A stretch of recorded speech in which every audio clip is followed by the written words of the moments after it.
Ang pulso ni Marco. Uy, musta Repa? Musta Jones? Ako nagtatampo na nga ako sa'yo. Hindi mo ako pinatawag nung nakaraan Nung nakaraan ko pa ito gustong sabihin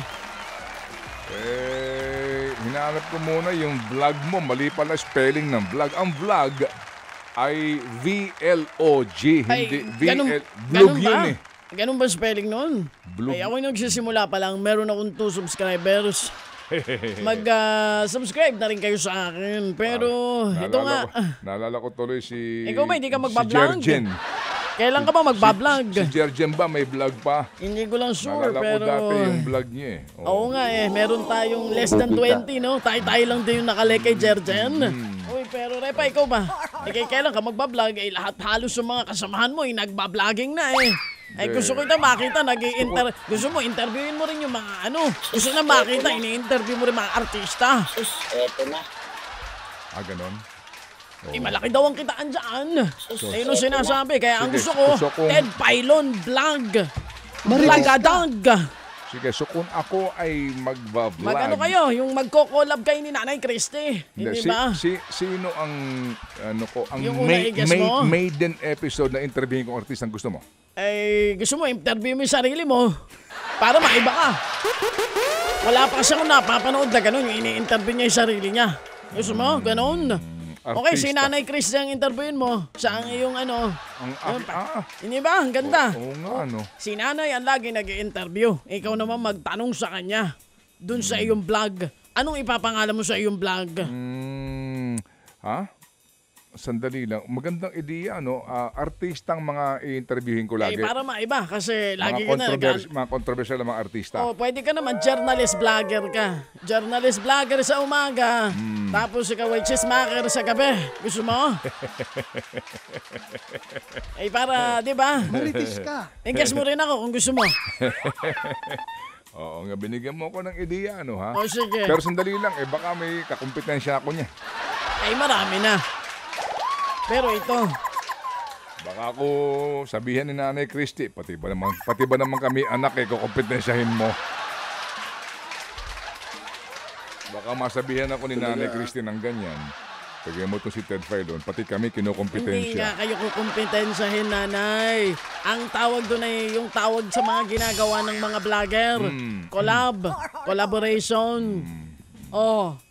Ted per minute. Di ba? May title ka na, ha? Huwag mo kong kalimutan pagka inilabas mo na iyang vlog mong iyan kasama sa si Nanay Christy. Ayos.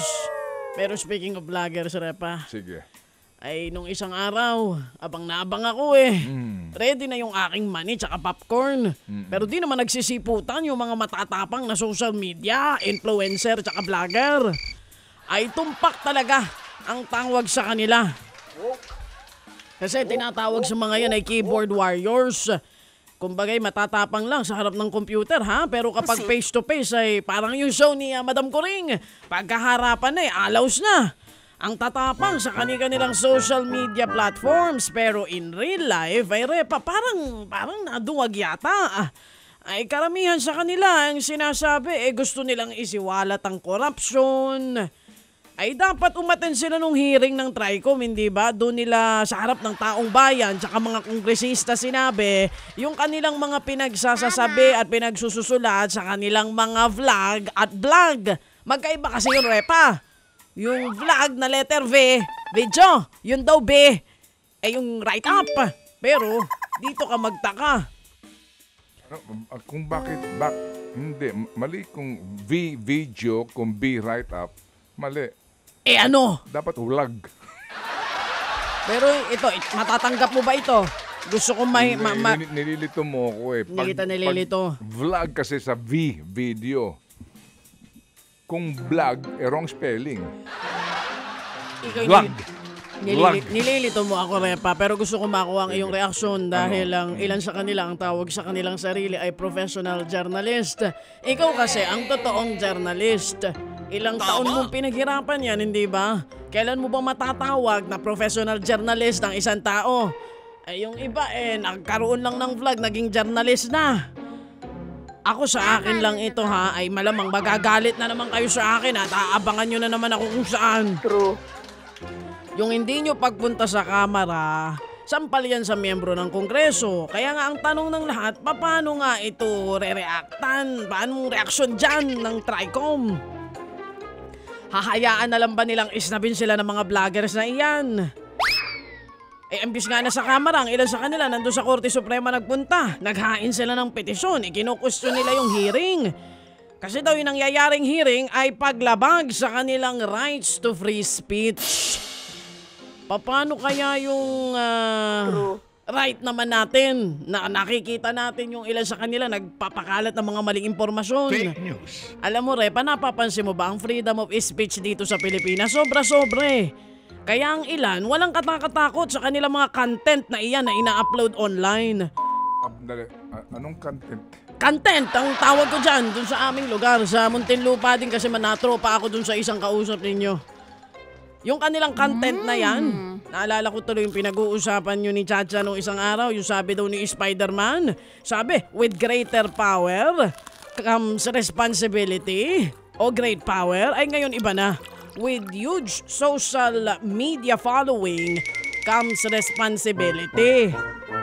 Di ba? Sa panahon ngayon, hindi na dapat iwan lang dyan sa mga creators yung responsibilidad kung tama o mali yung kanilang pinagpo-post o ginagawa.